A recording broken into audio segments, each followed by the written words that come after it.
Hello વિદ્યાર્થી મિત્રો, very good morning. Shri Hirpara કન્યા પ્રાથમિક વિદ્યાલય કાલાવડ. આજે આપણે ધોરણ 6 ની અંદર હિન્દીનો તાસ પડેંગે. હિન્દી ઇકાઈ 3 આપણે સેમેસ્ટર બીજાની અંદર આજે ઇકાઈ 3 જેનું નામ છે જરા મુસ્કુરાઈએ, જેનો પ્રકાર આપણને ચુટકુલે એટલે કે જોક સ્વરૂપે આપેલો છે. એટલે કે જરા મુસ્કુરાઈએ, જરાક આપણે આજે હસવાનું છે.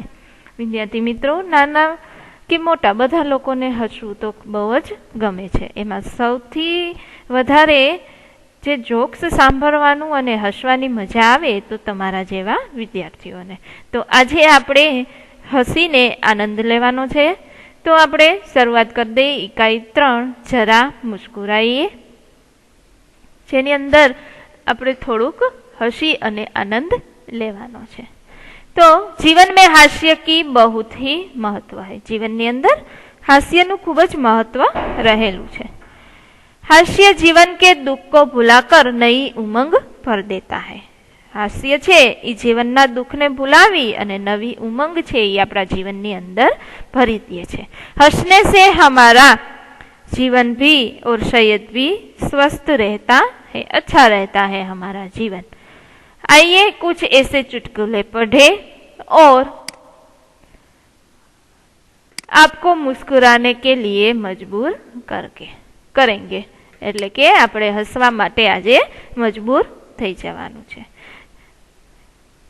हंसने से मन प्रसन्न होता है, चिंता तनाव और उदासी छूमंतर हो जाती है. हंसने से हमें कितने सारे फायदे होते हैं, जैसे कि हमें चिंता से मुक्त हो जाते हैं और आनंद मिलता है. तो हम शुरुआत कर देते हैं. मालिक किराएदार से कहता है. मालिक છે એ પોતાના મકાનમાં જે ભાડે રહેતા હોય તે એને કે છે, એટલે કે ભાડુત, ભાડેના મકાનમાં રહેતા હોય એને કહેવાય કિરાયેદાર, એટલે કે ભાડુત. માલિક છે એ ભાડુતને કહે છે कि तुम मुझे किराया क्यों नहीं देते.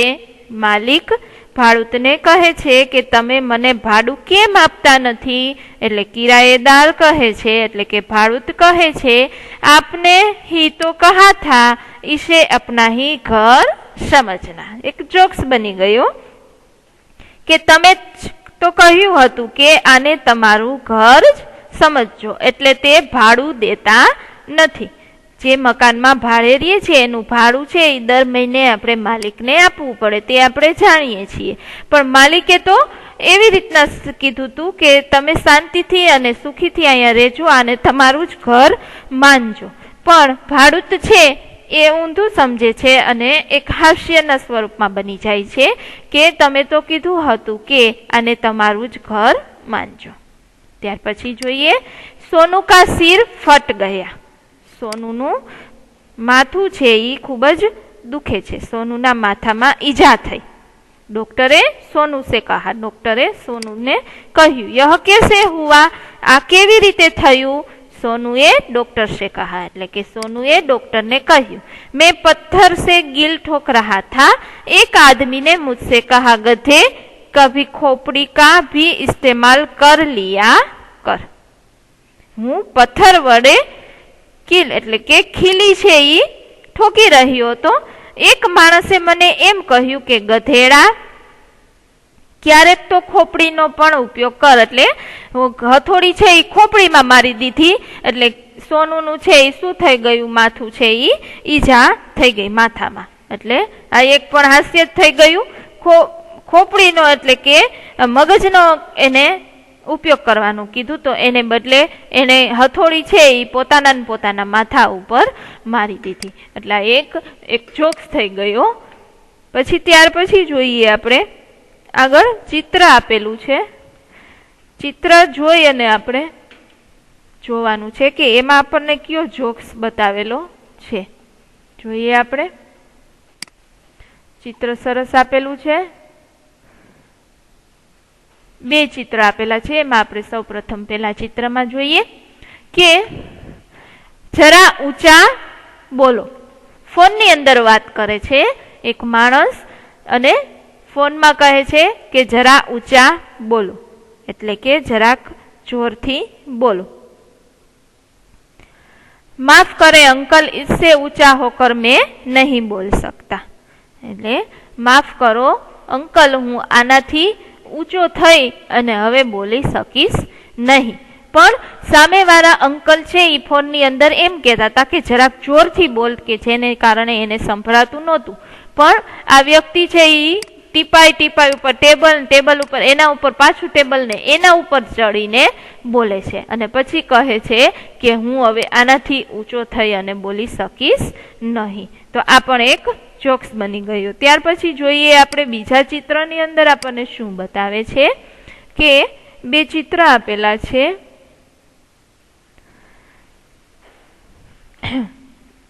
डब्ल्यू इतिहास में तुम फेल कैसे हो गए? डब्ल्यू तुम इतिहास में फेल कैसे हो गए?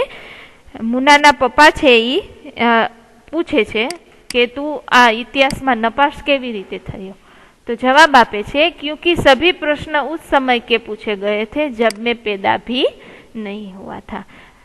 तो विद्यार्थी मित्रों जवाब आपे छे बाळक કે હું ફેલ એટલા માટે થયો કે બધાય પ્રશ્ન છે એ સમયના પૂછાઈ ગયેલા હતા કે જે સમયમાં હું જન્મ્યો પણ ન હતો. તો આ એક જોક્સ બની ગયો, કારણ કે ઇતિહાસની અંદર જે કઈ પ્રશ્ન પૂછાયેલા હોય તે ઈસવીસન અને ભૂતકાળના જ પૂછાયેલા હોય. તો એ સમયે આ પેદા પણ નહોતો થયો, એટલે એવો જવાબ આપે છે. એટલે આ પણ એક જોક્સ સ્વરૂપે આપણને અહીં બતાવ્યું છે. ત્યાર પછી જોઈએ આપણે એના પછી શું છે જોક્સ ની અંદર.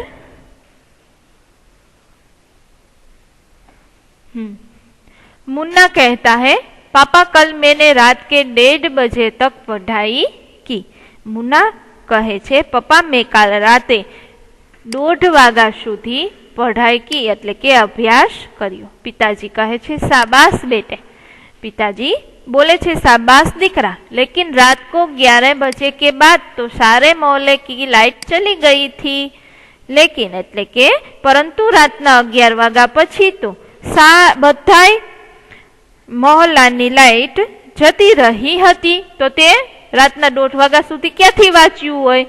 मुन्नाए કહ્યું सच में तो पढ़ने में इतना मग्न था कि मुझे पता ही नहीं चला. કેટલો સરસ જોક્સ બની ગયો. સાચું, હું તો ભણવામાં એટલો મશગુલ હતો કે મને એ પણ નથી ખબર કે રાતના 11 વાગ્યાથી લાઈટ બધા જ વિસ્તારની વહી ગઈ હતી.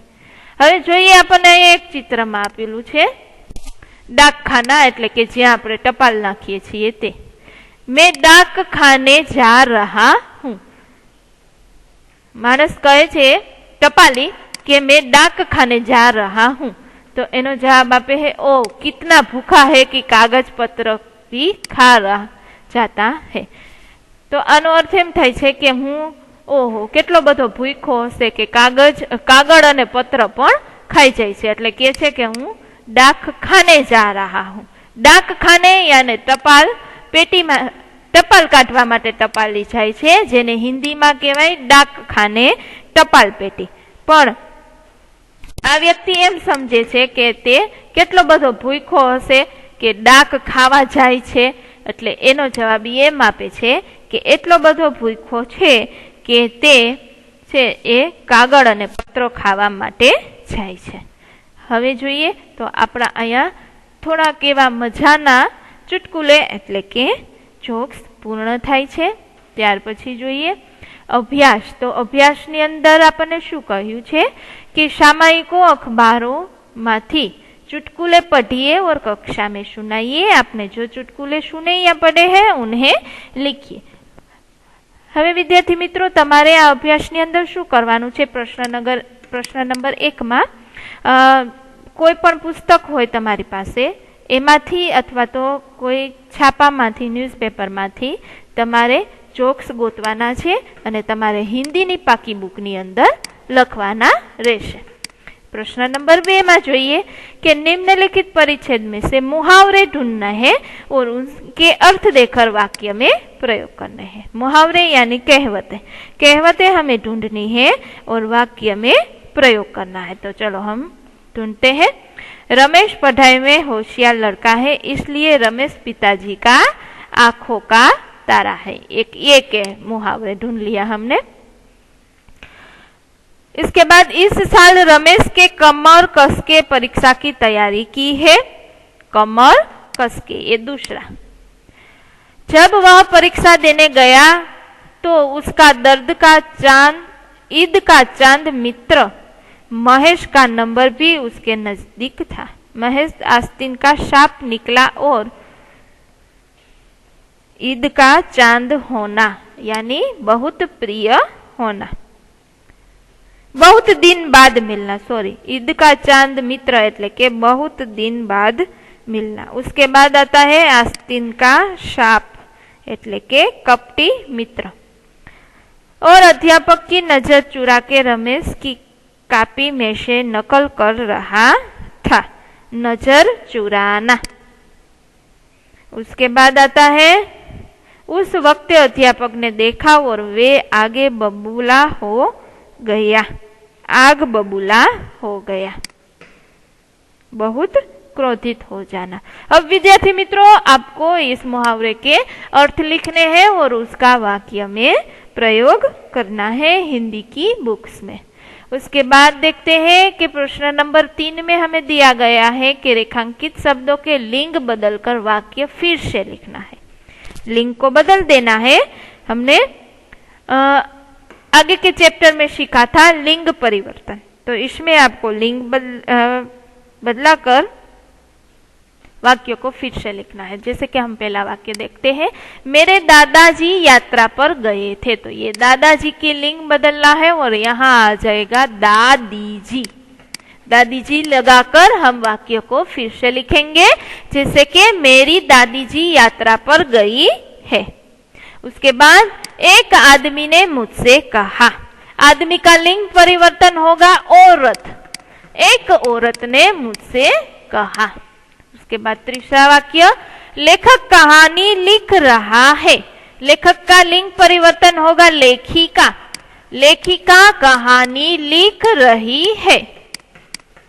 उसके बाद चौथा, मेरी मालकिन का स्वभाव बहुत ही अच्छा है। यहाँ स्त्रीलिंग है, हमें पुल्लिंग करना है। मेरे मालिक का स्वभाव बहुत ही अच्छा है। उसके बाद पांचवा, बारिश को देखकर मोर नाचने लगा। मोर का हमें क्या करना है, स्त्रीलिंग में परिवर्तन। बारिश को देखकर मोरनी नाचने लगी।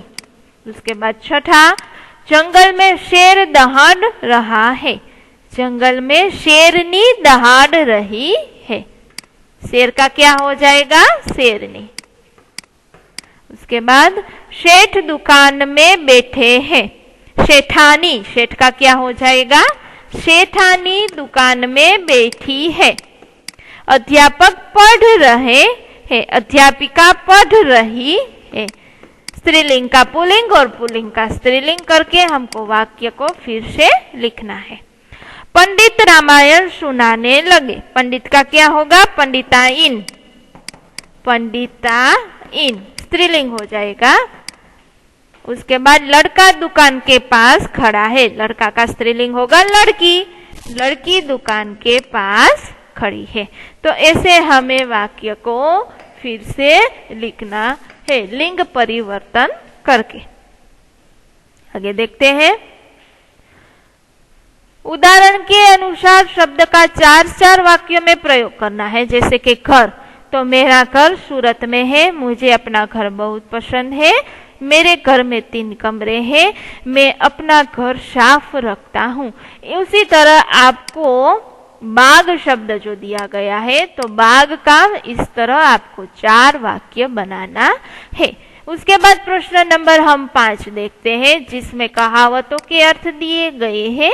कक्षा में आपको उठाकर देखकर चर्चा करनी है।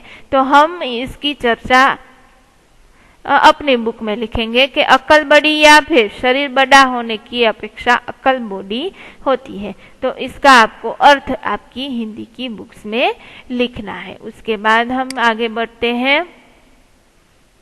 प्रश्न नंबर 5 के बाद योग्य विस्तार, यानी आकाशवाणी या दूरदर्शन के माध्यमों से आप ये चुटकुले के એટલે કે આવા એક જોક્સ તમે સાંભળો અને તમારી બુક્સમાં લખો।